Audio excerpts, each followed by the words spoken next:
KBS 열린 토론.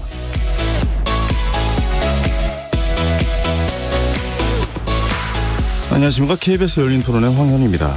오늘 열린 토론은 사회적 이슈가 된 사건의 내면을 파헤치고 화제의 중심에 선 인물을 향해 직설적이지만 꼭 필요한 질문을 던져보는 직토비로 준비해봤습니다. 잠시 후 1부에서는 우리 사회의 허술한 실종 수사 시스템의 민낯을 보여준 이 제주 성인 실종 허위 종결 사건을 배상훈 프로파일러와 함께 자세히 살펴보겠고요. 이어지는 2부에서는 정치구단 더불어민주당의 박지원 의원과 함께 국정 전반을 좀 더 긴 호흡으로 들여다보시죠. 자, 그럼 KBS 열린 토론 지금부터 시작합니다. 생각이 부딪히는 곳에서 변화가 시작됩니다. 세상을 바꾸는 질문, KBS 열린 토론.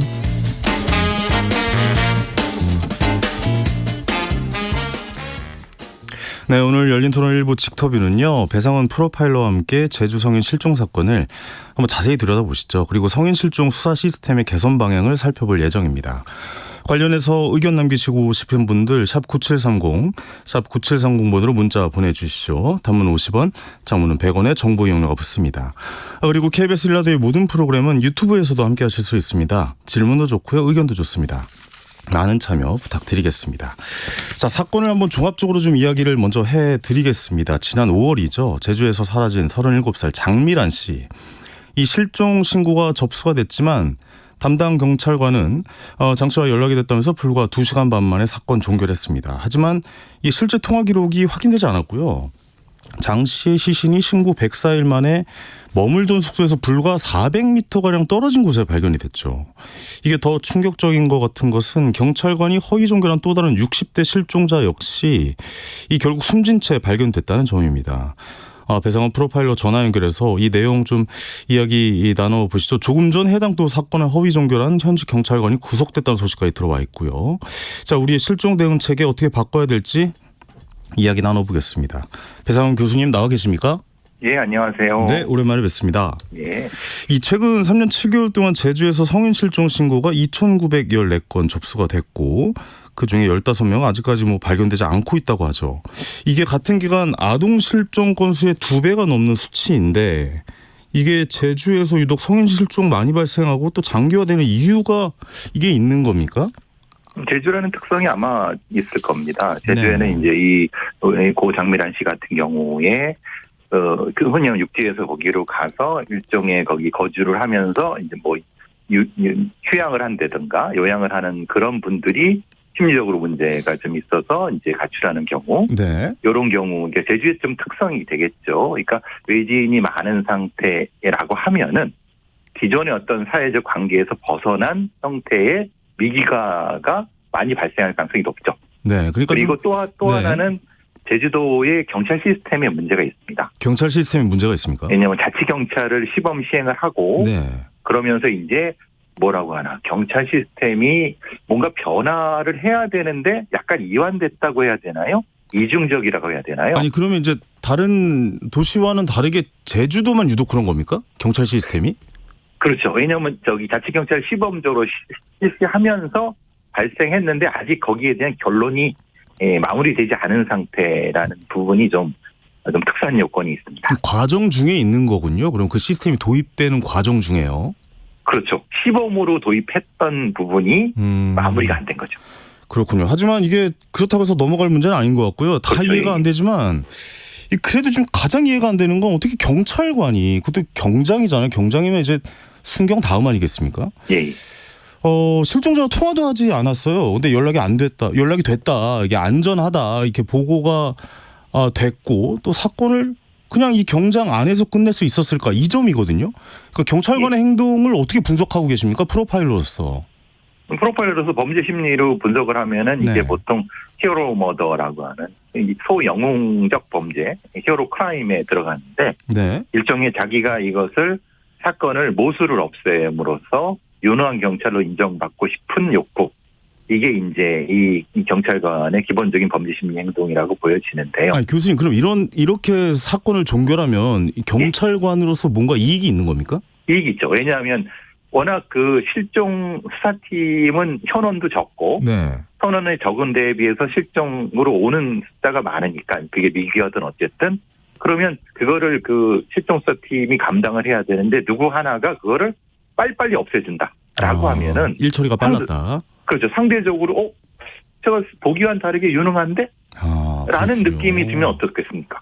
자존감이 올라가겠죠. 그렇군요. 이게 돈으로는 따질 수 없는 부분이 분명히 존재할 수 있는 겁니다. 네네. 그 경찰관들 사이에서 유능한 인물로 부각될 수 있다라는 점도 생각을 해봐야 되는 거군요. 그렇죠. 그거는 굉장히 중요합니다. 왜냐하면 네. 조직 생활을 했기 때문에. 네. 그러면은 갑자기 이렇게 안전하다, 연락됐다, 그러니까 하지도 않은 연락을 가지고 이렇게 결론을 내려버린 것은 그 이분만의 문제는 아닌 겁니까? 이 사람만의 문제인 겁니까? 이거는 이제 이렇게 해도 실제로는 그 시스템에 이게 입력되지 않습니다. 말하자면 네. 이게 112 시스템과 실종 시스템이 연동이 안 되기 때문에 네. 실종 프로파일링 시스템을 자기가 이렇게 해도 그냥 싹 지워도 상관없기 때문에 네. 뭐라고 말을 해도 자기가 이런 어떤 범죄적 행동이 드러나지가 않는 겁니다. 결국은 실종 신고의 시스템 자체에 문제가 있다. 자체의 문제를 악용한 거죠. 자체의 이 문제를 나쁜 악용. 경찰관이. 예. 예, 이 경찰관이 이 허점들을 이용해서 본인이 부각되는 일로 이용했다라고 좀 생각을 해봐야겠군요. 그렇죠. 예.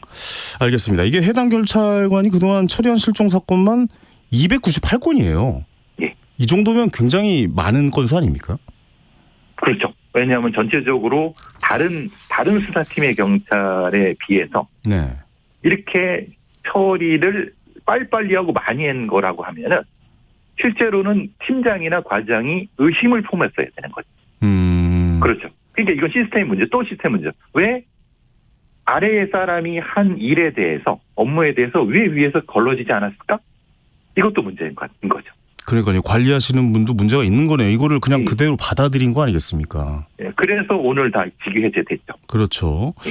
이게 통틀어서 8월 22일부터 24일까지 사흘 만에 실종자로 추정되는 시신이 4구가 연이어 발견이 됐잖아요. 예. 지난 7월에 접수된 60대 남성 사건도 같은 방식으로 허위 종결됐다가 결국 숨진 채 발견됐고요. 이게 시스템 자체가 허술했다라고 결국 봐야 되는 거겠습니다. 예. 그게 이제 뭐냐면 실종이 어쨌든 신고가 돼서 코드 제로가 부여되고 수색을 시작했는데 그 수색을 완결시키지 않게끔 만들었으니까 네. 그때 찾았어야 될 사람을 못 찾고 시신이 된 거죠. 그렇죠. 그렇게 이자가 만들어낸 거죠. 그러니까 이거를 용인했던 시스템이 문제인 거고 네.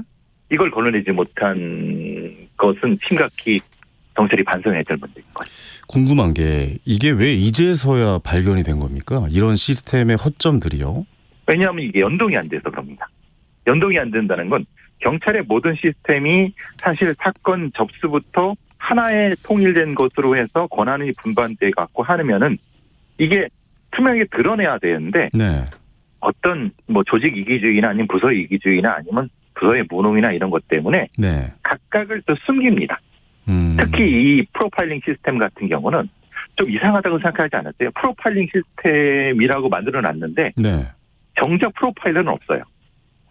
그렇죠. 프로파일링 시스템이면은 프로파일링을 거기서 해야 되는 거 아닙니까? 개그 콘서트인데 개그맨이 없는 거네요. 그렇죠. 네. 그런데 개그맨이 아니라 일반 사람이 웃기려고 나와 있는 겁니다. 그러면 네. 그게 웃깁니까?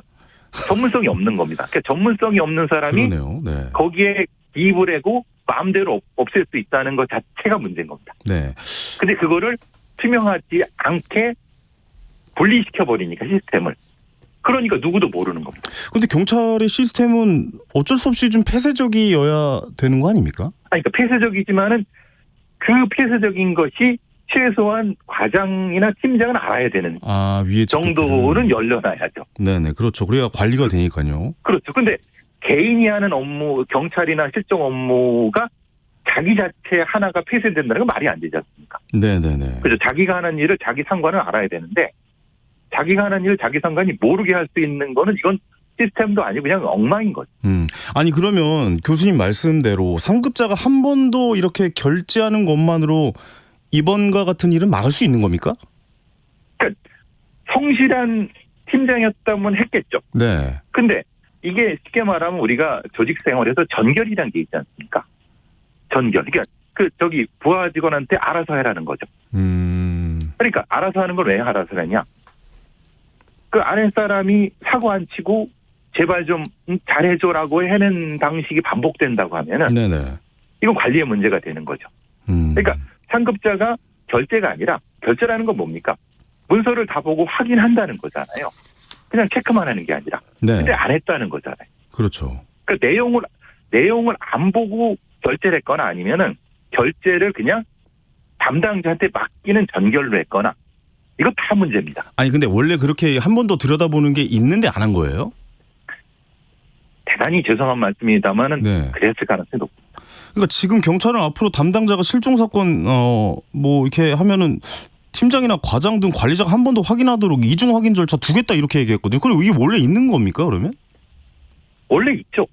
있는데 예. 안 하는 거니까 이거는 사실은 대단히 죄송합니다만 하나만한 얘기네요. 하나만한 얘기입니다. 하나만. 그렇군요. 그러니까 이걸 현실을 윗사람들이 모르거나 네. 모른 척하거나 둘 중에 하나입니다. 그냥 어떻게든 상황을 넘어가겠다 이런 말로도 좀 들릴 수 있을 것 같습니다. 예. 어쨌든 외부에서 위험도를 검증하는 장치가 필요하다면 누가 어떤 방식으로 경찰의 실종 수사를 감시해야 되는지도 좀 이야기해봐야 될 것 같아요. 그러니까 국회나 뭐 별도의 독립기구가 사건 기록을 좀 사후 검증하는 방식이어야 되는지 아니면 뭐 사건 초기 위험도 판단 단계부터 외부 전문가가 좀 참여해야 된다. 뭐 어떻게 생각하십니까? 그러니까 지금 실종만 놓고 봤을 때 네. 실종 프로파일링 시스템에 예를 들면 어떤 성인 여기 장미란 씨를 예를 들면 가출을 했다 아니면 그게 뭐 실종했다 뭐라고 신고됐든 네. 이게 저분이 연락이 안 돼요라고 했을 때 그걸 뭐로 판단하든 가출 판단하든 실종 판단하든 그럼 그거에 대한 전문적인 위험도 평가를 누군가 해야 되는데요. 네.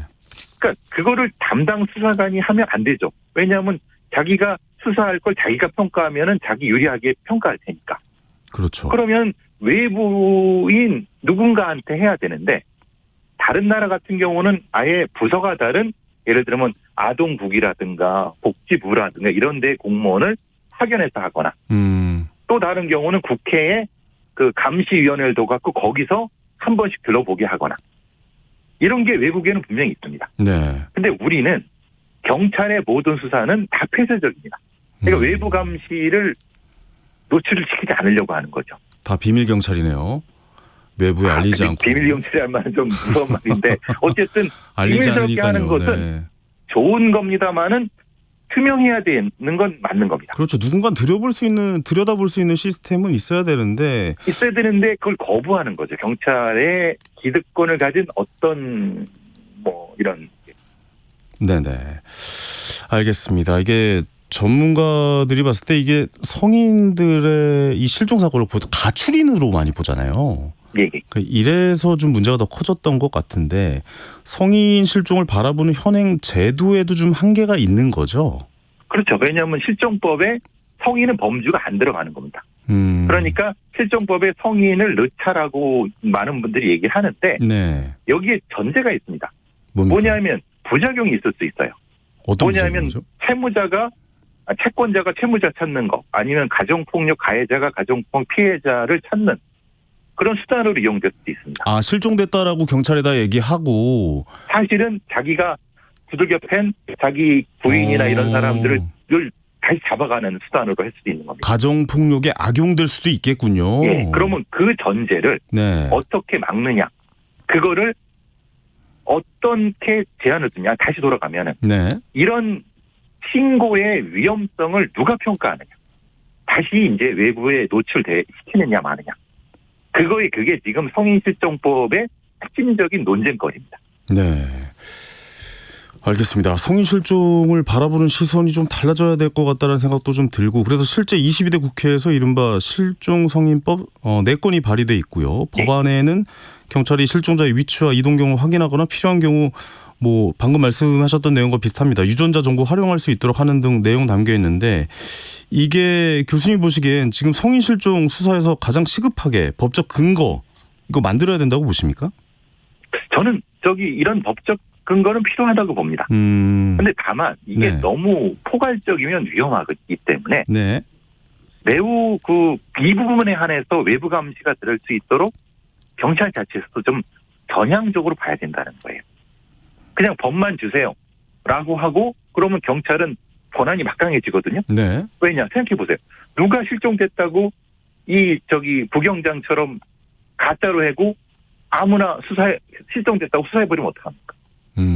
그죠? 이건 실제로 부경장이 그렇게 할 수 있었지 않습니까? 네.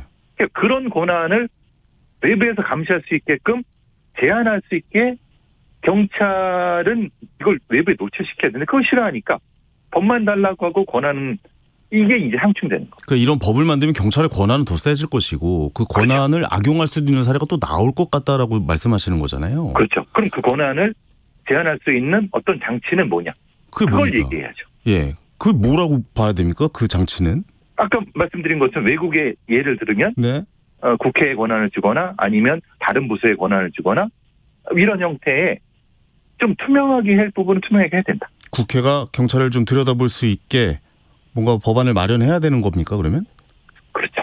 그런 거를 외국에서는 그런 전례가 있으니까요. 뭐 서로 감시와 견제할 수 있도록 장치들을 많이 마련해야 된다라는 말씀으로 들리네요. 그렇죠. 그냥 경찰을 지금처럼 놔두면 안 된다는 거. 경찰이 아무래도 이번에 그 보안수사권 폐지 문제로 더 힘이 막강해진다라는 평가가 나오잖아요. 맞습니다. 그런 것도 포함돼서 경찰을 감시할 수 있는 제도가 더욱더 보완이 돼야 된다라는 의견들이 많이 나오고 있긴 한데 이 기준선을 어디다 둬야 될지 잘 모르겠어요. 이게 너무 좀 어렵고 난해한 문제이긴 하잖아요. 그렇죠. 왜냐하면 너무 과하면은 경찰의 활동을 위축시킬 거고 네. 너무 약하면은 하나만 하는 것이 될 테니까. 그렇죠. 그래서 그러면 그게 사회적 합의 아니면 기관 간의 합의. 그래서 좀 치열한 어떤 그 관련자들의 어떤 토론이 필요한 부분인 거죠. 네, 토론을 통해서 더 넓은 방향의 법안이 좀 마련돼야 된다라는 말씀이신 것 같고, 그 아까 말씀하셨던 그 성인들의 사생활 문제, 뭐 예를 들어서 뭐 가정폭력에 시달렸던 사람이 이제 도망을 쳤는데 이제 가족이라는 이유만으로 실종됐다라고 신고했을 때 그 사람을 찾을 수 있는 권한, 이런 것도 좀 어느 정도 기준점이 명확해야 될 것 같아요. 어떤 지점에서만 위치 추적이 가능하다, 뭐 이런 점들 말이죠. 그렇죠. 그러니까 말하자면 그 위치 추적을 했던 정보를 직접 수사기관이 갖는 게 아니라 중간에 어떤 기관이 보관하고 있다가 네. 이 위험성이 확인된 다음에 제공하는 약간의 딜레이 중간 기착지 이런 제도도 고민해 봐야 됩니다. 중간에서 어떤 다른 기관의 그 위치 정보가 보관이 돼서 거기서만 확인할 수 있도록 해야 된다. 그렇죠. 뭐 그런 지점들 말씀이시죠. 그 기관이 가족한테 제공할 줄 거라는 거를 좀 확인해 보고 그 가족이 위험한 가족이 아니다, 가해자가 아니다라는 걸 확실하게 되면은 그때 제공하는 이런 그렇군요. 식의 일종의 딜레이된 형태의 공간이 필요한 거예요. 근데 급박한 상황에서는 급하게 찾아야 될 경우는 어떻게 합니까?